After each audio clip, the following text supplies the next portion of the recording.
Hello and welcome back to Perspectives. On today's very packed show, if you scratch beneath today's sanitised news cycle, you'll find a dark, interconnected undercurrent, an illusion of democracy, and a global elite just laughing at all of us. Well, yes, on the 41st anniversary of the Air India Kanishka bombing, we'll rip apart the establishment's rigid narrative.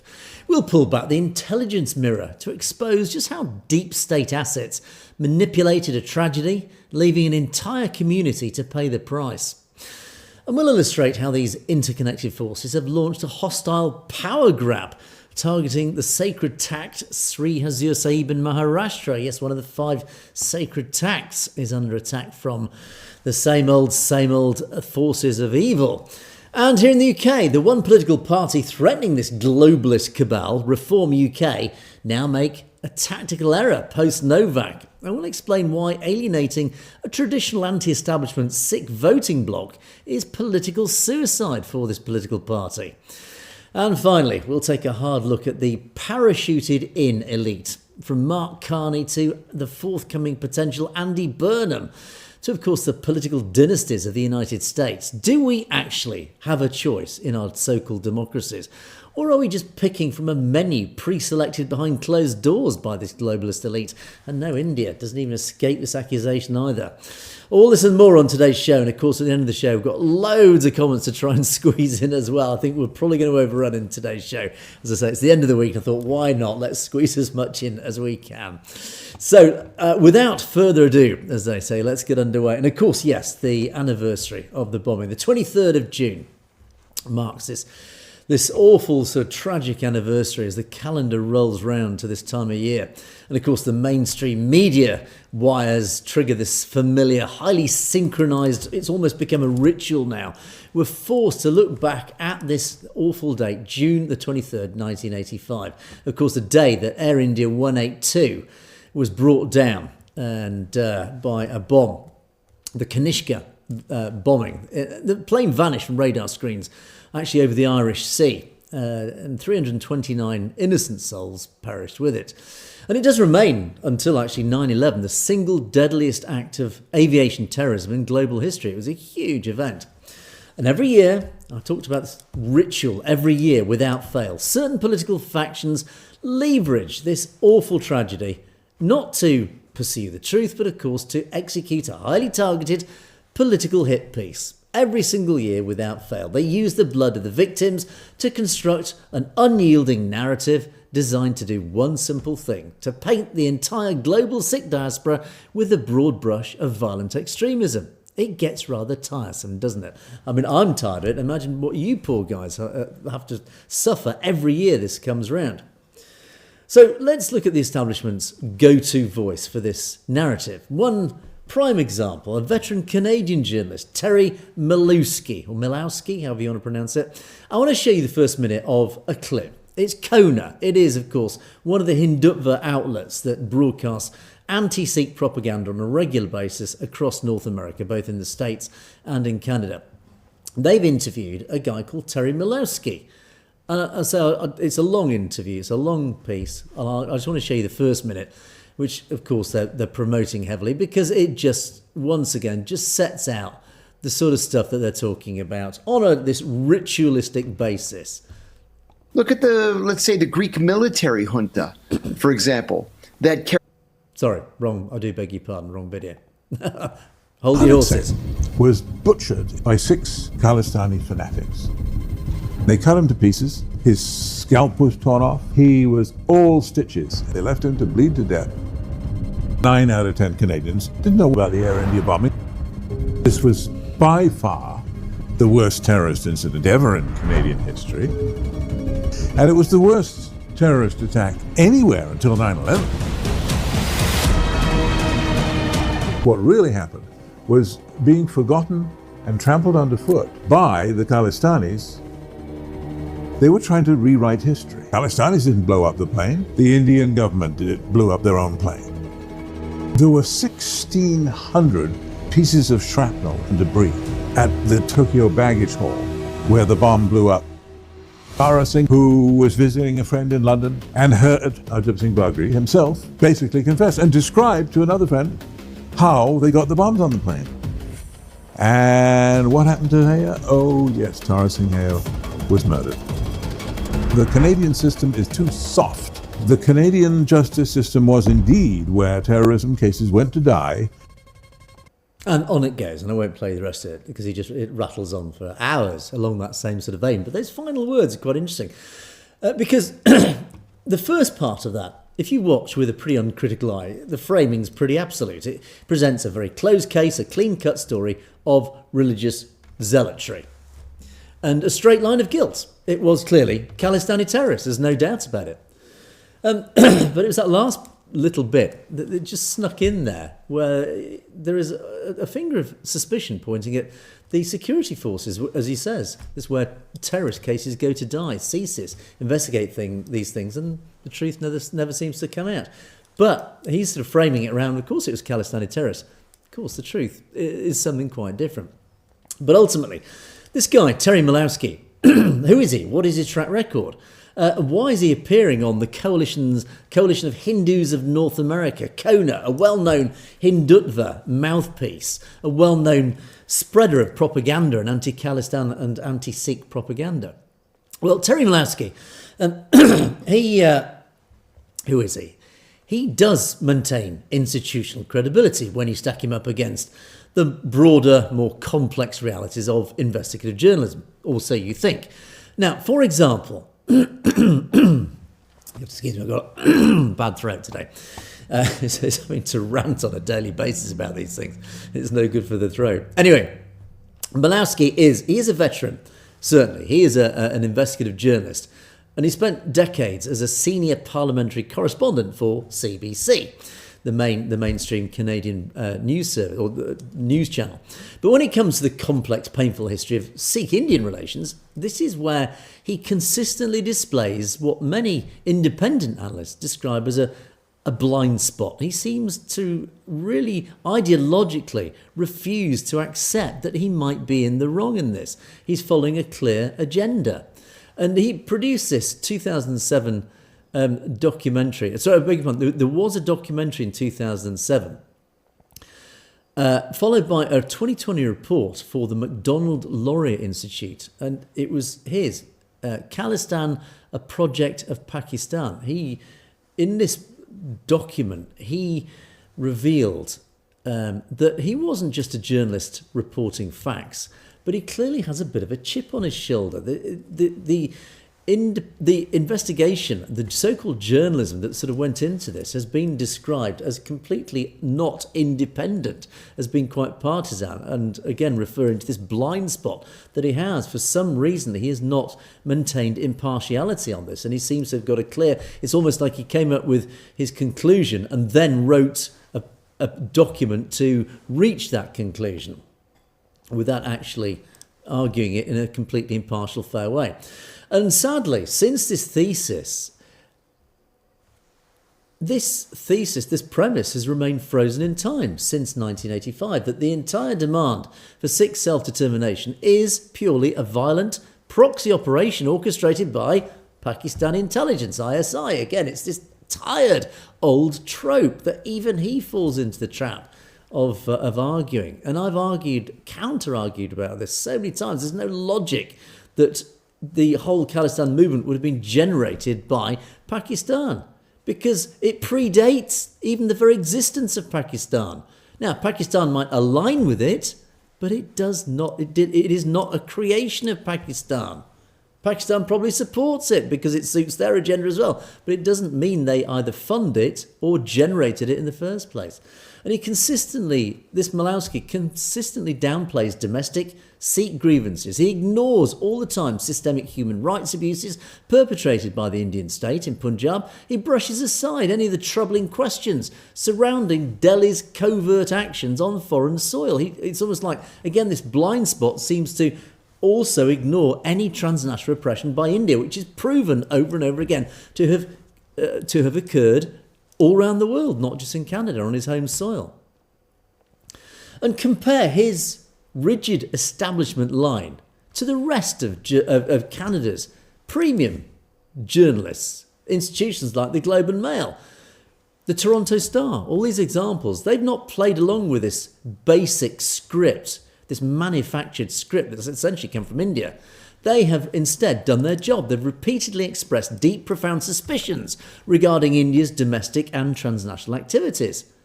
And, of course, in light of recent history, Hardeep Singh Nijjar, prime example, Gurpratap Singh Pannu, Avtar Singh Kandar, etc., etc. The mainstream Canadian press has actually now been forced to wake up to a reality that the Sikh community has known ever since 1985 and before. That the Indian deep state operates with absolute impunity.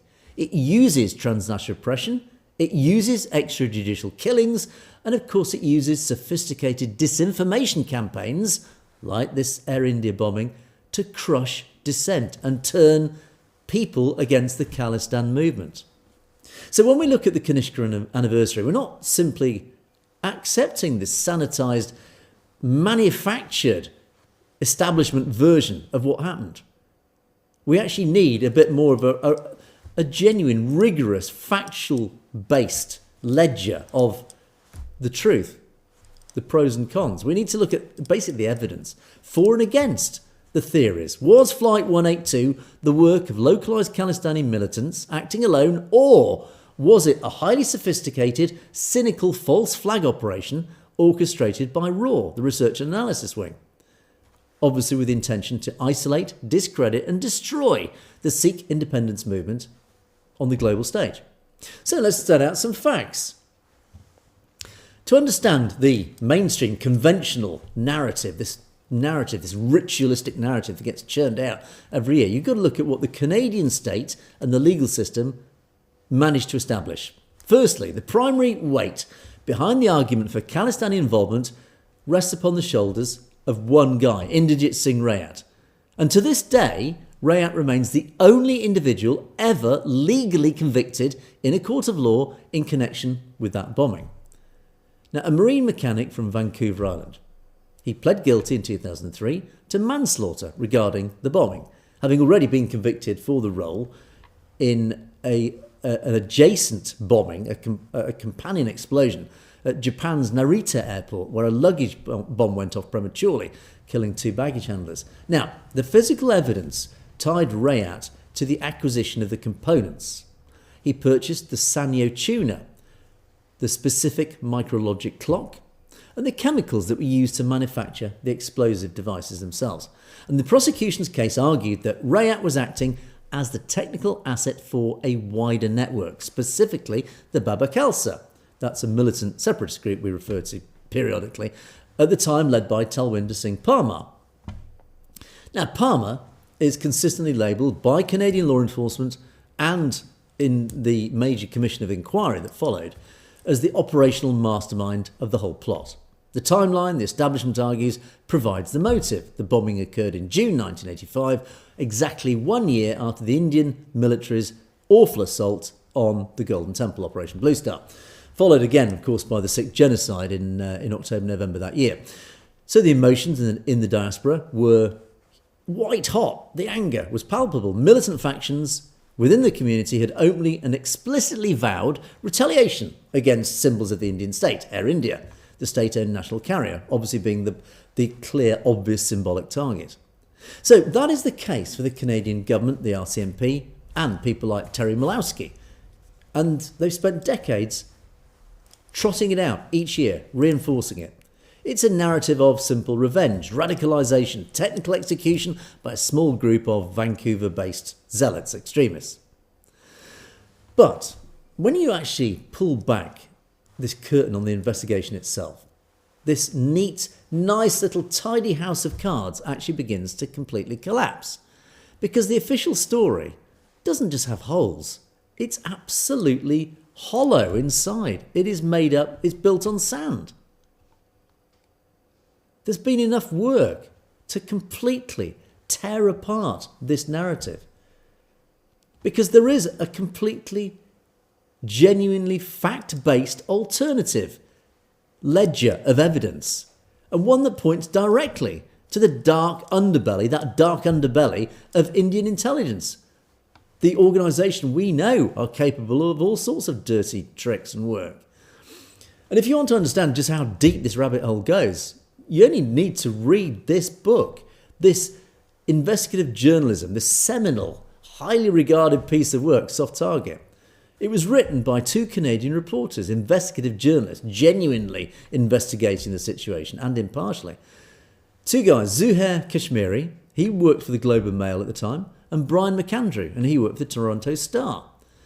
So this book, Soft Target, How the Indian Intelligence Service Penetrated Canada, exposes reams of evidence that completely upends that official story. And the two journalists define in their book a soft target as an espionage term for a country or community that is incredibly easy to penetrate and manipulate for geopolitical purposes. And they document with absolutely excruciating detail how the Indian government's intelligence apparatus, through RAW, completely infiltrated the Canadian Sikh community in that time of the early 1980s. Now, the goal wasn't just to monitor or surveil the community, it was to actively subvert it. And the facts and evidence are in the book. So, Delhi needed to convince the Western world that the growing movement for Khalistan, for an independent Sikh state, was this hotbed of international terrorism. And therefore, it would allow India to justify its brutal military occupation of Punjab. And yet, the anomalies that the two journalists pulled out are they are hundreds of pages long. The evidence that they've uncovered to completely question the official narrative. Within, for example, hours of Flight 182 blowing up, long before even Canadian investigators had even located the wreckage or even verified the cause of the crash, the Indian Consul General in Toronto, Surinder Malik, called the Globe and Mail. And he told the journalists there, with a detailed description, he gave them a complete description of the bombing. He handed over the exact names of the individuals he claimed were involved. I mean, how reminiscent this is of the killings of Hardeep Singh Nijjar, Avtar Singh Kandar, where Indians confirmed facts before even we here in the West even know something's happened. This is what happened here with Air India. This guy, Surinder Malik, rings up Canadian journalists and said, right, here's all the information you need to know. How did the Indian state possess an absolute comprehensive breakdown of this complex aviation bombing within hours of its occurrence on the other side of the world? Well, Malik claimed his source was the Indian intelligence network, which had supposedly been tracking the culprits. Really? But if RAW had penetrated the cell so deeply that they knew the plot down to those sorts of details, even down to the names on the passenger manifests, why did they allow the plane to take off? Why did RAW let 329 people die? If this is true. Sikhs for Justice, likewise, are on the case. I mean, Panoon posted up, I think it was yesterday, posted up or overnight, he posted up, again, just a whole list of all sorts of anomalies and facts and evidence that, again, fly in the face of the official explanation. And, of course, Panoon and Sikhs for Justice remind the world that, look, Sikhs are just as much victims of India as those who suffered in the Kanishka bombing. And that we jointly need to unite to uncover the truth. Who was really behind it? And he does set out all sorts of inconsistencies, all pointing to India and RAW being the culprit. So the answer, basically suggested by Soft Target, the two journalists, the authors of that book, Panoon and countless other investigators, is terrifying. Indian intelligence assets didn't just monitor the plot, they actively shaped it. They enabled it. They fed information, money, direction to some marginalised individuals, making sure that operation moved forward precisely because the outcome, the ultimate outcome of that operation, a horrific mass casualty event, would be blamed on Sikhs and therefore would permanently destroy the international credibility of the Khalistan movement.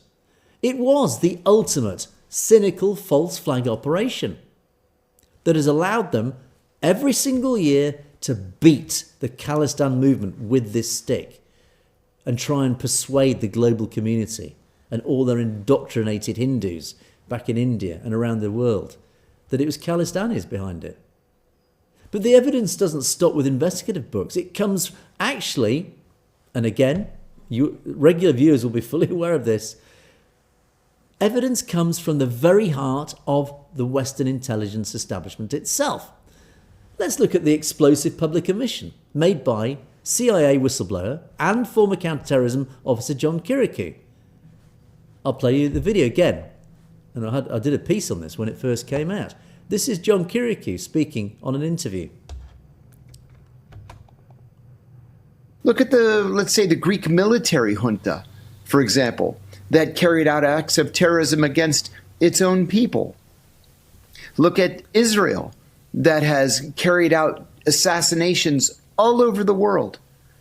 We could even point the finger at the government of India, for that matter, for carrying out assassinations and terrorist attacks in Canada, blowing up a 747, no less. There it is from the horse's mouth. It's one of the worst kept secrets amongst Western intelligence agencies. India was behind the Kanishka bombing. He strips away, in that simple offhand comment, any remaining illusion. He confirms the intelligence community was fully aware of the provocative extrajudicial tactics employed by New Delhi. He confirms in that short, brief excerpt that many states have shown that their governments are quite willingly prepared to murder its own citizens to further a political cause. So why is it such a stretch to believe that India isn't capable of such an act?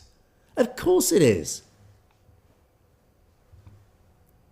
And we have to look at the unprecedented, highly suspicious behaviour of the Canadian government as well, and its own intelligence agency, CSIS. Why did CSIS systematically erase 150 hours of wiretap phone conversations featuring the primary suspects, including Talwinder Singh Parmar? These tapes were destroyed after the bombing occurred, therefore depriving, and clearly deliberately depriving, the Canadian legal system of the primary audio evidence required to prosecute or uncover the true nature of the conspiracy. Why did the Canadian government quietly expel and remove several high-ranking Indian diplomats in the immediate aftermath of the bombing? If India was simply a victim of terrorism, why were its diplomats being thrown out of Ottawa under a dark cloud of suspicion? Why were the surveillance files permanently sealed? What is the Canadian government and CSIS hiding, and why? Because clearly they know the truth. And the puzzle pieces start to become even more complex when you look at recent disclosures. Investigative reporting that was published in the Caravan magazine just the other day looked at the structural anomalies of the Air India crash and the testimonies surrounding the Air Accident Investigation Bureau. Their investigation and the Boeing pilot data points to a picture of systemic institutional cover-up. So, when you look at all the facts and the evidence that is actually out there, and this is just in the public domain, the Sikh community emerges not as the perpetrators of this horrific act, but as its dual victims. They lost loved ones on that flight. They watched as their entire community was collectively framed by an alliance of Indian intelligence agents orchestrating the crime and Canadian bureaucrats desperate to cover up their own catastrophic intelligence failures. It is a historical masterclass in how the global elite manipulates the truth, sacrifices innocent lives, and uses the corporate media to cement this lie that has lasted for generations. And this is why we cannot let this rest. We've got to keep pursuing the truth until it finally comes out. And it will come out one day.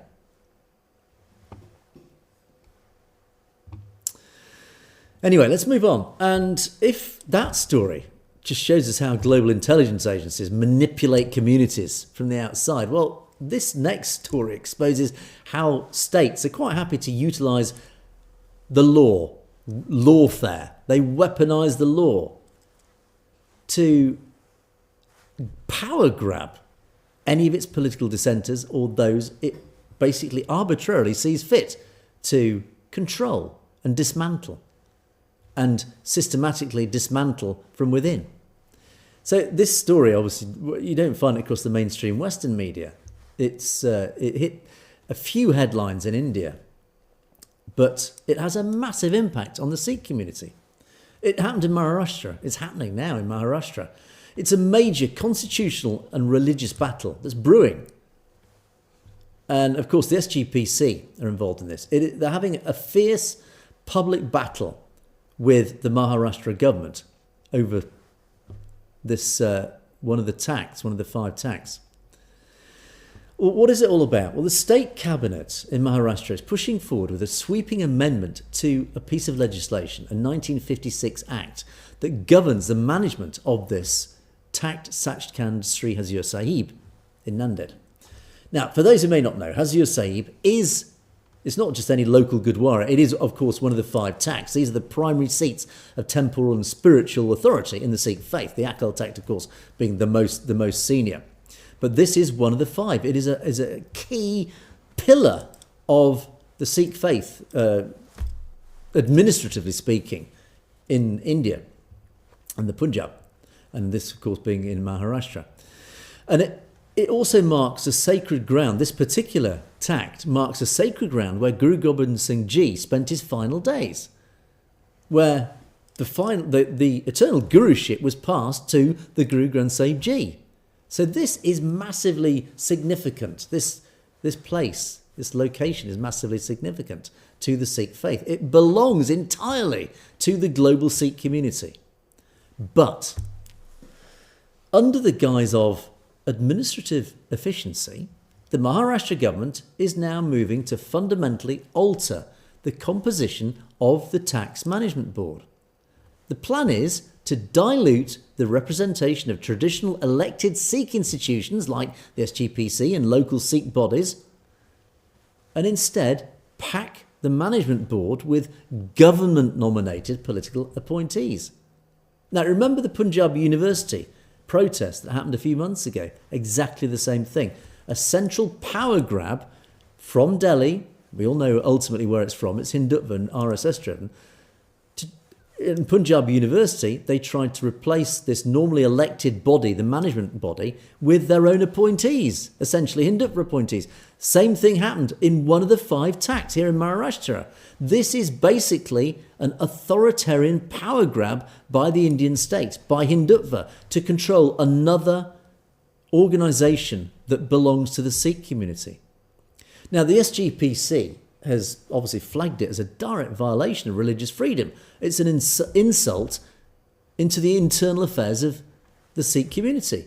It's not just bureaucratic meddling. It's more than that. It is an intentional strategy to weaken autonomous minority institutions like the takhts by putting state-aligned actors, Hindutva people in other words, in positions of spiritual and financial control at the very heart of the Sikh faith. Which, of course, follows the theme of today's show, which is all about this grand illusion of any sort of democratic state. This illusion of democracy. We're constantly told that modern India is a secular democracy where minority rights are supposedly protected by this constitutional framework. But in reality, if you look at what's actually happening on the ground, the state views any organic independent community structure like the takhts as a threat to its centralised control. Punjab University going through the same process. They don't respect autonomy. Delhi only tolerates it until they find a legislative way to strip it away and control it themselves. Again, in this power grab. And it's a sobering reminder that whether it's through intelligence, psychological operations on the global stage, or just simple lawfare happening in Maharashtra, the ruling elite, whether it's in India or across the West, cannot abide communities managing their own affairs. They need to control everything. And it's not just isolated in India. I'm going to move on to the next story because it's linked to this. In the UK, where the relationship between the state, the political class, and us, the ordinary folk on the ground, the Sikh community particularly, that relationship is breaking down. And it has been breaking down for years. We've seen the tension building for a long time now. But of course, with recent events, the public rift has opened up that actually perfectly illustrates just how the political establishment and even some anti-establishment alternatives are misunderstanding the Sikh community, and particularly those other communities that are looking to govern. And this refers to a story here. This is the post-Novak fallout, still happening weeks later. But over the last few years, a quiet but massive political shift has been happening in the British Sikh community. And for decades, the community, you guys out here in the UK, have historically tended to support the Labour Party, our left-wing party. But a succession of all sorts of political betrayals have broken that bond, justifiably so. I've sat in this seat and ranted about those betrayals against our British Sikh community by the Labour Party. And British Sikhs have watched as successive Labour leaderships have dragged their feet over all sorts of things, including, of course, the investigation into Operation Blue Star and the British government's involved in that. They watched the complete diplomatic failure, and one would argue the deliberate failure, of the British establishment and our Labour government, and of course the Conservative government for it, to secure the release of Jagtar Singh Johal, who still remains arbitrarily detained in an Indian prison.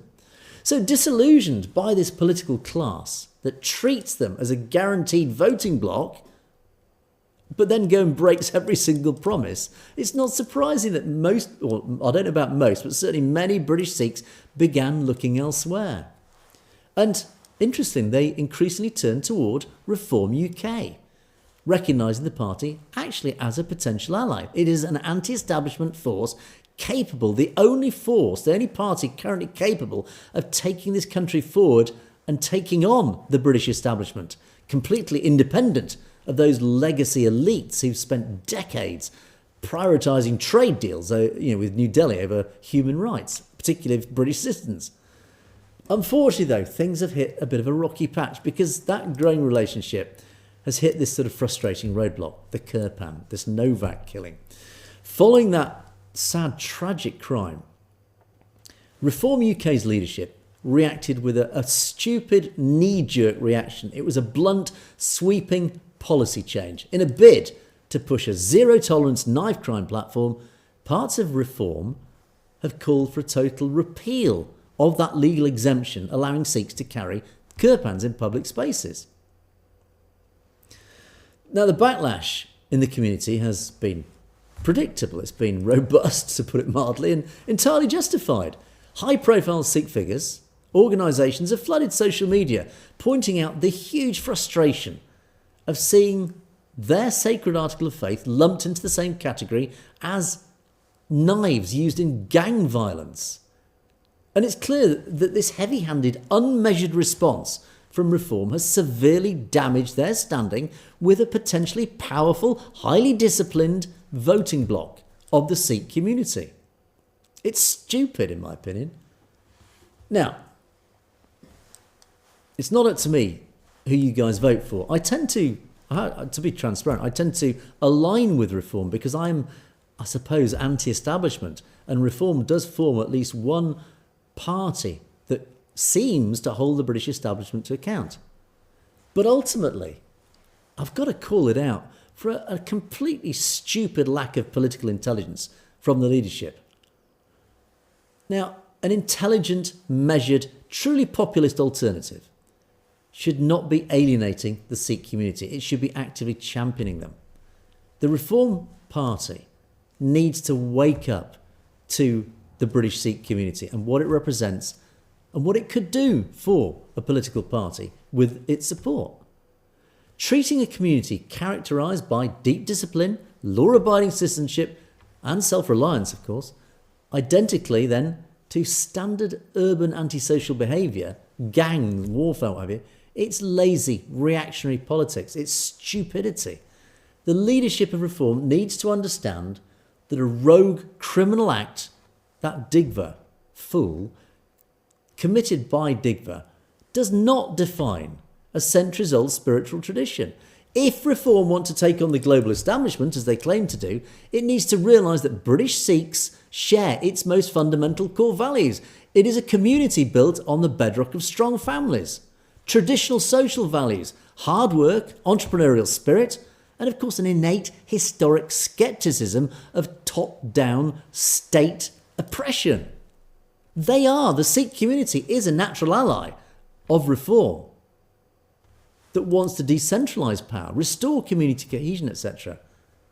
So, as I say, it's just stupidity and frustration. Because instead of reactionary bands of Kirpans that just echo that nanny state overreach of the British establishment, Reform needs to engage directly with Sikh organisations. They need to understand that the Kirpan is an article of faith. It is not an offensive street weapon. And then frame the conversation around mutual respect, security, and true community partnership. But failing to make that distinction, they're throwing away a massive opportunity to unite with the Sikh community, this powerful voting bloc that understands exactly what it means to be sidelined by the political elite, essentially aligning with what Reform are trying to sell to everybody else. It is deeply, deeply frustrating. And, there's a page of faces you want to slap. Not that I would ever endorse violence, but you know what I mean metaphorically. Yeah, it is. There is a deeply unsettling theme through today's show. It's a theme that challenges everything that we are actually taught from being young about our political systems. We have this growing, undeniable realisation that modern democracy, this so-called democracy that we live in, is nothing more actually than a carefully managed illusion. And it doesn't matter if you're in India, the UK, Canada, Australia, America, Europe. We are brought up, all of us are brought up on a steady diet of civic pride. We're told ordinary people hold the ultimate power. We are the power. But if you look closely at how the gears actually turn, how this actual machine works, the reality, of course, is totally different. We don't live in systems that represent public will. We live under a managerial elite where small traditional communities like the Sikh community are consistently treated as collateral damage or disposable pieces in a much larger game. And if you look at how this illusion operates across the Western world, consider the political pipeline, and the examples of this are just so numerous to mention, even today. Did, for example, the ordinary citizens of Canada vote for Mark Carney to guide their national sovereignty? Well, not really. He's a favourite of the globalist class. He was positioned at the top of national power. Ex-banker, ex-governor of the Bank of England. Completely parachuted in, out of nowhere, to lead Canada. How does that happen? Look at the UK. Following this, I have to say, welcomed collapse of Starmer, or Keir Starmer, as Hardale Singh I think was referred to. When Keir Starmer resigned, we're now watching the machinery of the party state orchestrate a coronation. And for those outside the UK who don't know what I'm talking about, basically, Andy Burnham has come from nowhere. He's not even an MP, or wasn't until a few days ago. Has been parachuted now into a rapid process. A by-election occurred in Makerfield in the UK a few days ago, which he won, and is now being fast-tracked, literally in a matter of weeks and possibly even days, to become our next Prime Minister. Now, he basically is a choice that has been pre-selected and finalised behind closed doors by institutional donors, maybe the unions, party insiders. But the British public has not had any say in this, really. And for decades, this has been the formula right across the West. Pre-vetted careerists trading power amongst themselves, while people like us, the ordinary folk, get to choose only between the leaders that they have already chosen for us. Here's the leaders that you can choose. We didn't choose those leaders. They chose the leaders, and then we have to choose what they have selected for us. And for example, in the US, it's why so many look at Donald Trump as hopefully a radical antidote, because he was actually the first figure in a generation to genuinely break that dynastic establishment wall. There you go. I mean, it's the Bushes. How many Bushes have we had as presidents? The Kennedy dynasty. And then Obama, the Clintons. We nearly had Hillary Clinton. Obama pulling the strings of Biden, apparently, behind the scenes. That's not democracy. It's just an elite who are just, as I said, they're just trading positions of power amongst themselves. And then offering you, right, which one of us would you like? It's not which one of you should you vote for. It's which one of us would you like as your leader? That's how it works. And it's not just in the West, of course. Because India has exactly the same illusion of democracy. It's cynical. And for decades, the Indian state was practically the personal property of entrenched generational dynasties like the Nehru-Gandhi family. Treated the prime ministership as like an inherited heirloom, as a family heirloom, passed down through bloodlines. And what of Narendra Modi? He rode to power on this populist promise of being the definitive anti-establishment outsider. He would dismantle his corrupt dynastic elite. But what is the reality? Well, he didn't destroy the elite system. He just quietly and happily sat on its bed and said, thank you very much, because he's done all right by it, hasn't he? He's centralised supreme authority within a new oligarchy backed by massive corporate billionaires, feathering his own pockets in the process. And as so many people have pointed out, the world's largest so-called democracy is being systematically hollowed out from the inside through all sorts of dirty tricks, manipulated voter registries, mass voter deletions, and all sorts of nasty tactics just so they can ensure these power grabs continue. So ultimately, it doesn't matter if it's an inherited crown in New Delhi, a corporate-backed political machine in Canada, London, whatever. The ruling class operates the same exact blueprint. So, is there an alternative? Are we doomed forever to follow this illusion of so-called democracy across our combined communities? Well, this is precisely why the concept of Khalistan has such an appeal. It's not just about geographic borders. It's about a return of an entirely unique, historically proven model of organic, decentralised governance. It is the ultimate in democracy. It is, of course, the tradition of Panj Pyari, the five beloved ones. Now, when Guru Gobind Singh Ji established the model within the Khalsa, he didn't create a system of political careerism, dynastic succession, or backroom handshakes and, quiet words. He created a meritocracy of absolute devotion, of unshakable character, collective consensus. As I said, it's the ultimate democratic model, where leadership is an act of service, absolute savour. Leaders are entirely accountable to the community within which they live. No single executive, no single individual holds unchecked tyrannical power, because decisions require that collective consensus that, of course, is then rooted in spiritual and moral law, governed by the concepts of Sikhi. It is the absolute antithesis. It is the complete opposite of the modern globalist corporate state, our so-called democracies, this illusion that we live under. So the legacy media continues to play out rituals of a broken system. Ordinary communities are saying no. We're refusing to participate, increasingly refusing to accept the charade that only remembers that when they need our votes, and that it remembers what we want them to do at election time, and then completely forgets them the moment that we elect them, and then they go off and sign their lucrative trade deals that we don't benefit from.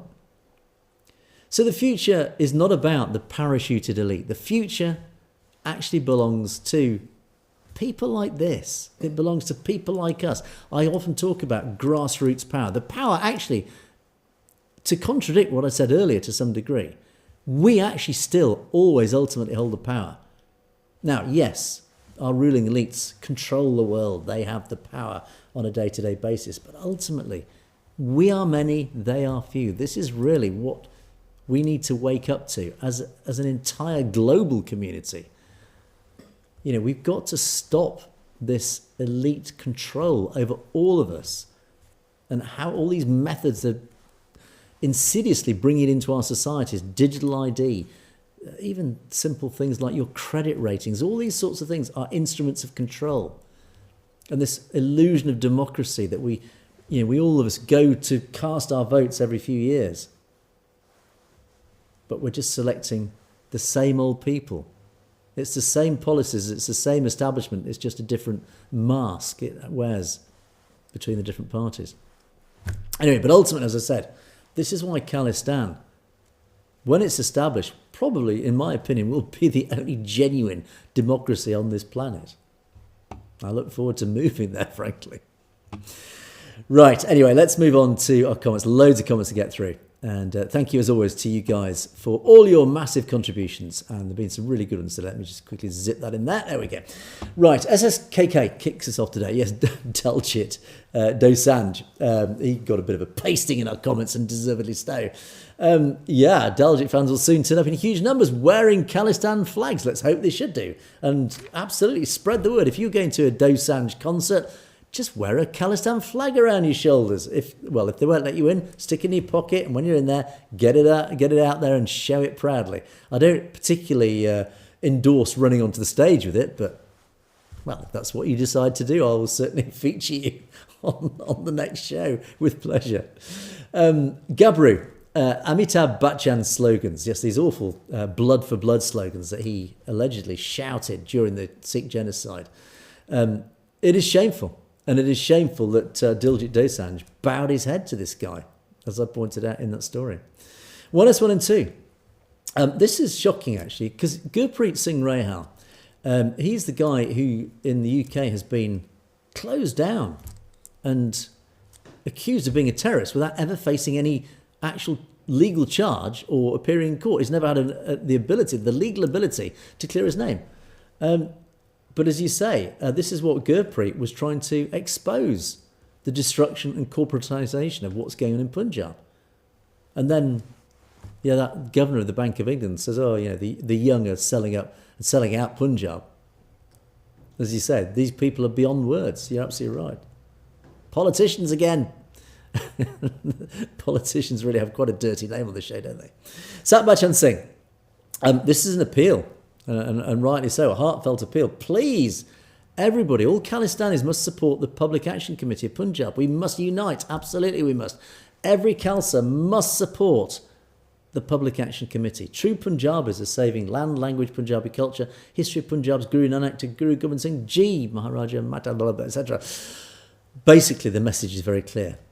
Things will only change if we unite and be active. We've got to actively campaign against these sorts of things, because if you don't, our biggest enemy is indifference, is not caring, thinking somebody else will worry about it. If you take an indifferent attitude, you will lose everything that you stand for. You lose everything, literally. 1S1 and 2. We talked about Pakistan, and we had this sort of complex relationship of Pakistan with the Sikh community.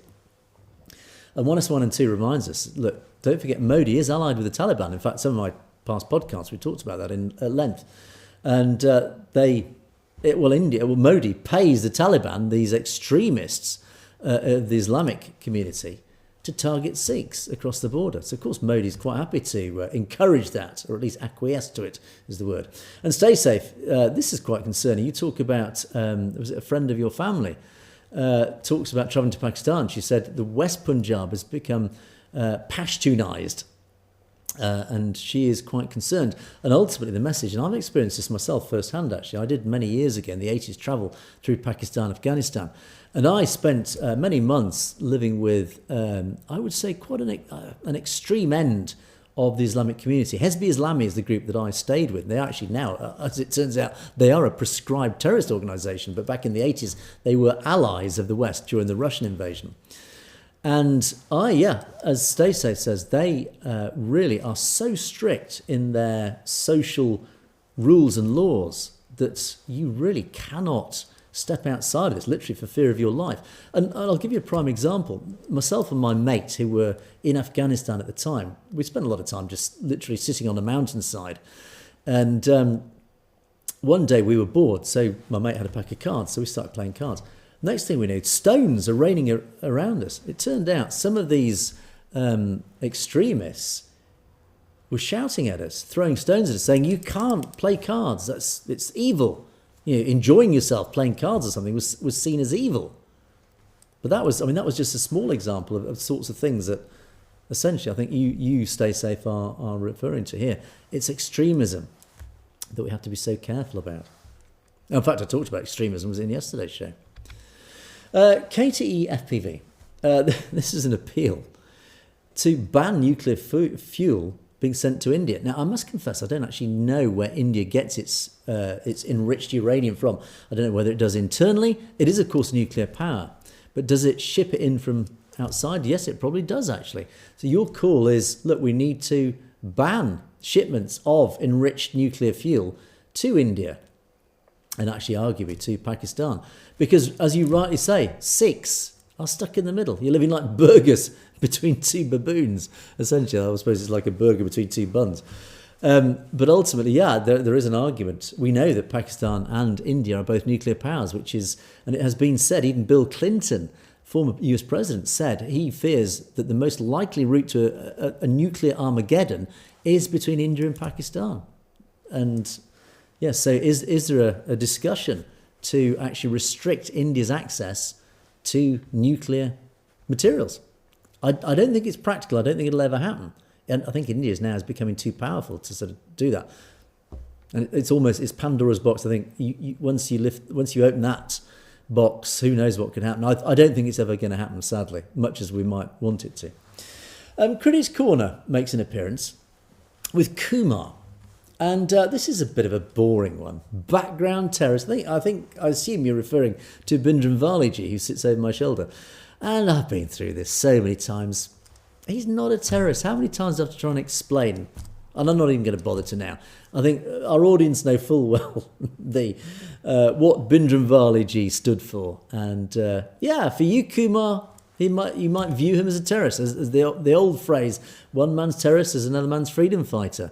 It's all about perception. It's all about which side you're on. Unfortunately for you, I think the majority of the world actually probably view Bindranvaliji as just being a very principled freedom fighter. It only seems to be indoctrinated Hindus that I've ever seen call him a terrorist.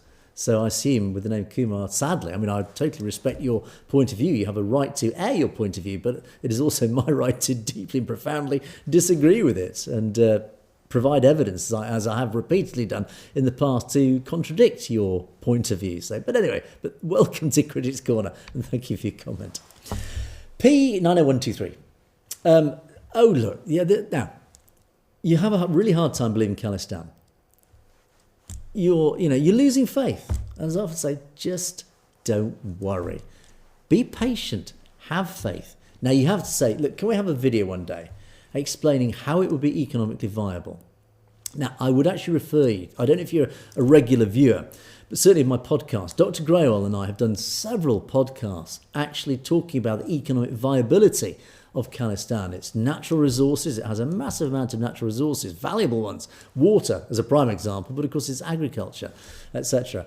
Massive amounts of potential industrial commercialisation. There will be huge amounts of foreign direct investment into Khalistan, etc. So it will be economically viable. It will be, of course, tough in the first few years when it's building the foundations, its commercial and industrial foundations, but it will get there because there is a will right across the world, and of course it will be peopled by some of the most entrepreneurial and successfully entrepreneurial people on the planet, the Sikh community. So how could it, unfortunately we don't have time to completely answer at length your question, much as I would love to, as I say, I refer you to past podcasts. But you're also worried about Pakistan basically absorbing it and it becoming essentially a proxy state of Pakistan.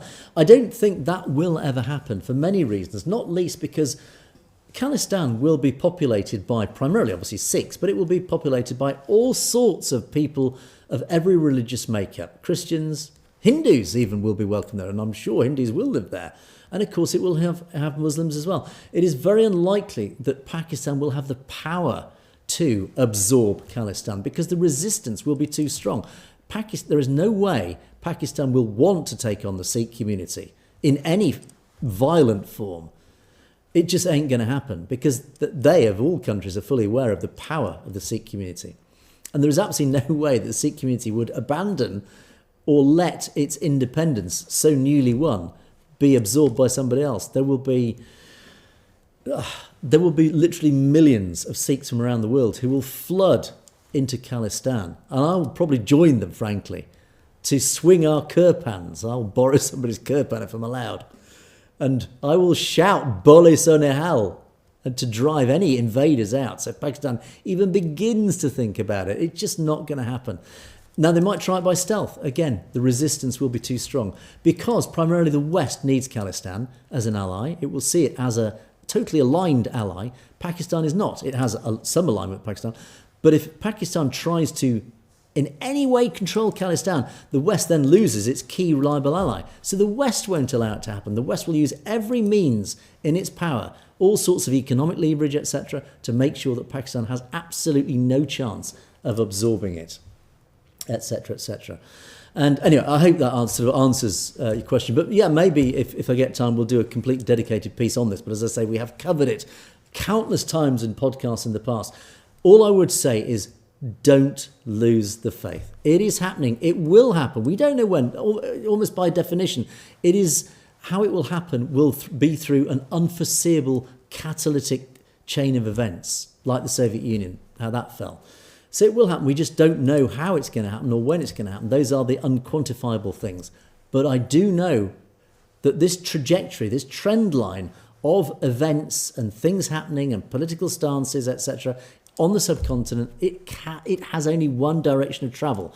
That direction of travel, it might have some bumps in the road or some nasty manifestations, but ultimately the direction of travel can only lead to one thing. That is ultimately the establishment of Khalistan and potentially other nations on the subcontinent at the same time or shortly after. So, as Stay Safe says, don't doubt anything, because Hindutva in India do everything they can to put these sorts of doubts in your mind.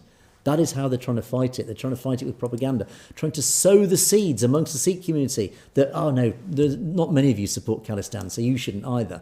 Or, how can it happen? There's no chance it can happen. That is their tactic, and they're failing. Don't fall for that tactic. Keep the faith. Satinder Hussain, you reflect dedicated journalism with a good effort. Thank you. No, thank you for your support. Thank you for your comments. I am delighted, as I often say, to sit here and do my job, because it is not just a pleasure, it is also an honour to do this, because we are fighting, as I said, for this wonderful end goal, which so many people are now supporting. It's great to feel. Punjab, I talked about our collective guilt here in the West, where we're quite happy to buy cheap clothing and stuff. But the makers of those clothing tend to be quite often poorly paid, quite often children. And I referred to here in the UK, we've got a shop called Primark. And funnily enough, the shirt I'm actually wearing came from Primark. But as Punjab reminds us, it's not Primark, it's Primani, of course. That designer label, Primani. And for those of you outside the UK wondering, what on earth is he talking about? Primark is one of our, I have to say, most popular clothing stores where you can buy a T-shirt for nothing.